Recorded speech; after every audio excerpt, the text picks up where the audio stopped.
Welcome back to another episode of Rock Boys Football, Georgia, Florida. A very fascinating game for some obvious reasons. Now, let me get one thing right off the bat. The bigger storyline in this specific matchup is not Billy Napier no longer being the head coach.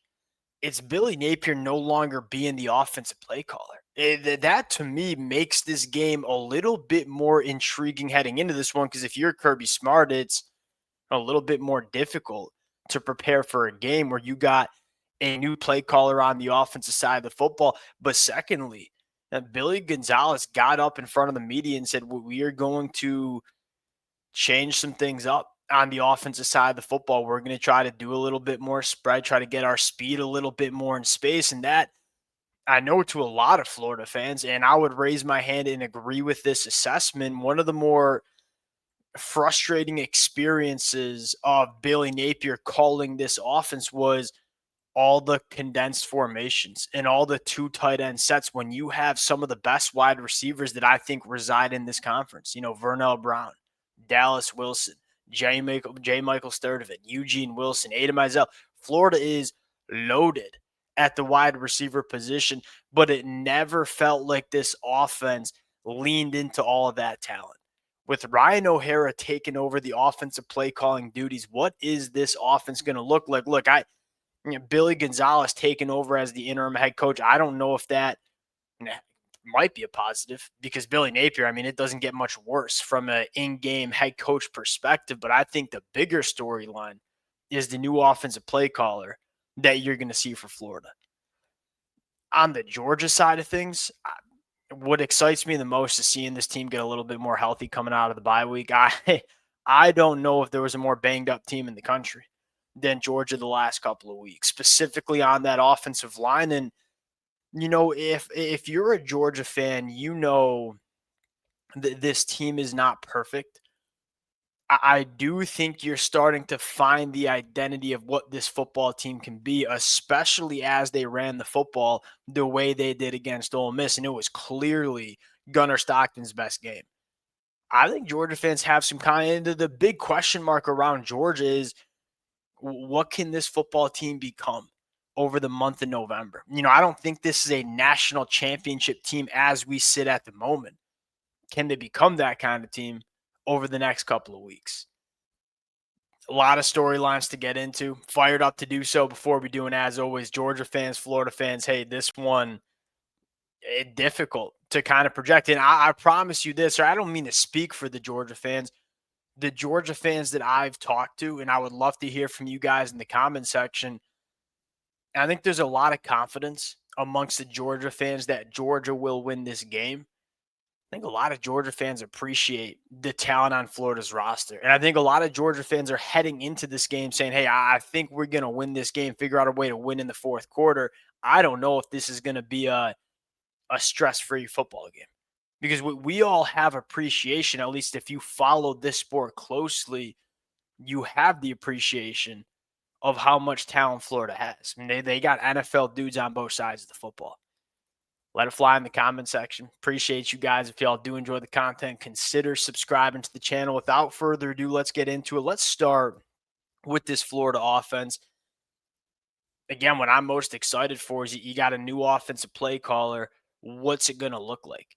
And again, I think there are times where Billy Napier just tried to do too much on offense. So, sometimes we like to overcomplicate the sport. One of the fundamental parts about running an offense, get your best football players on the field and get the football into your best football players' hands. And Billy Napier, for some reason, was married to 12 personnel. Loves playing with two tight ends. Now, it's not that Florida's tight ends are bad football players, but when you have 5 or 6 legitimate NFL caliber wide receivers, it's a little bit frustrating when you limit the amount of time we can get all of that talent on the football field at the same time.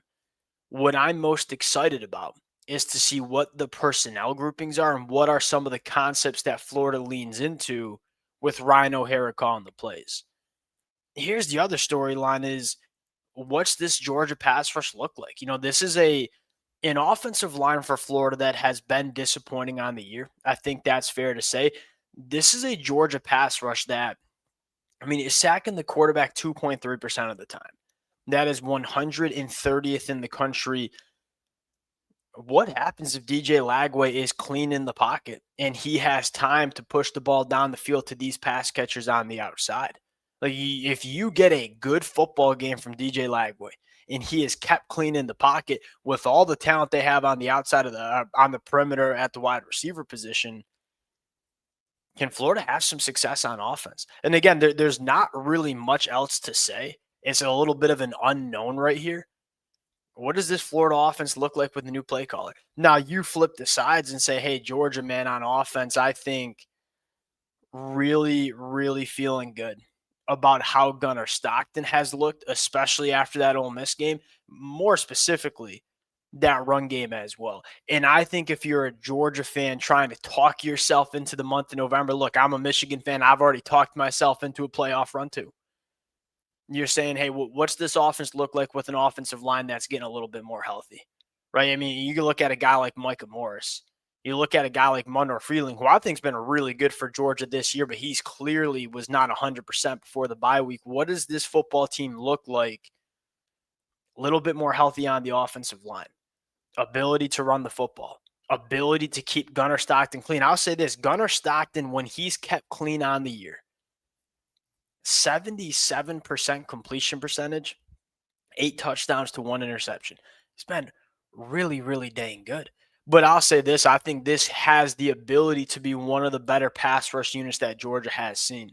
You know, I think Auburn a couple of weeks ago was one of those, but I don't think Alabama has quite the front seven that Florida has. I don't think Ole Miss had quite the front seven. I don't think Ole Miss is even close to the front seven Florida has. This is in my opinion, a really big test for this Georgia offensive line. Can you get the run game going?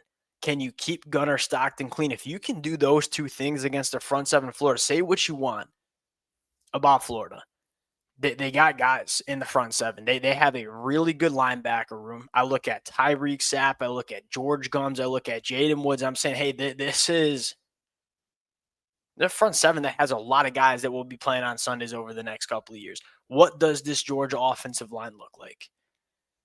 Last storyline here, and I think this is really important.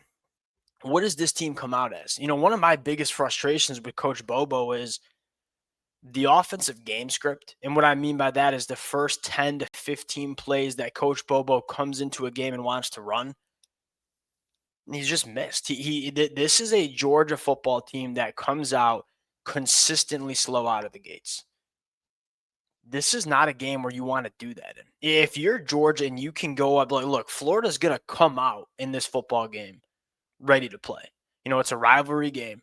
You're playing Georgia. This team is going to be ready to play at the time of kickoff. What does this team look like if they go down 10-0 in the second quarter, right? Or first quarter? Can Georgia come out strong? Can Georgia come out fast? Can Georgia take a lead in this football game in a way they haven't been able to do the past couple of weeks? Because if they can do that, grab a lead, I'm interested to see how Florida responds, right? You got an interim head coach this season. It's not chalked season, but the season has not gone the way we expected it to go for Florida. Can Georgia come out fast here? And I don't know if it's fair to say break the will of Florida, but can Georgia come out fast here and maybe put Florida's back on the mat right off the bat and then see how they respond, which has been a thing that Georgia has not done. Getting into the pick here, I like Georgia to win this game simply because I trust Kirby Smart to win this game a little bit more than Florida's coaching staff with or without Billy Napier. I'm not rushing to bet this game at 7.5 points. And I don't think there's a lot of Georgia fans who are either. You know, I think Georgia very well could cover this spread. You could see this game being tight in the fourth quarter. The reason I'm going with Georgia is, and we've talked about this a lot in the SEC, there's never been a season where a coaching staff is more important to winning football games. There's a lot of parity amongst these rosters. What team has a coaching staff that can get their team over the hump in the fourth quarter? I got more confidence with Georgia than I do Florida. I'll take Georgia to win, not necessarily loving the 7.5 points. Although if I did have a lean, I probably would lean Georgia to cover the 7.5. Appreciate you guys rocking with it. Look, Coach Bobo got to come out with a game plan, got to come out with a dynamite offensive script. And if you can do that, feel good about Georgia taking this one. Appreciate you guys rocking with it. If y'all do enjoy the content, consider subscribing to the channel, and we'll talk to y'all later. Peace.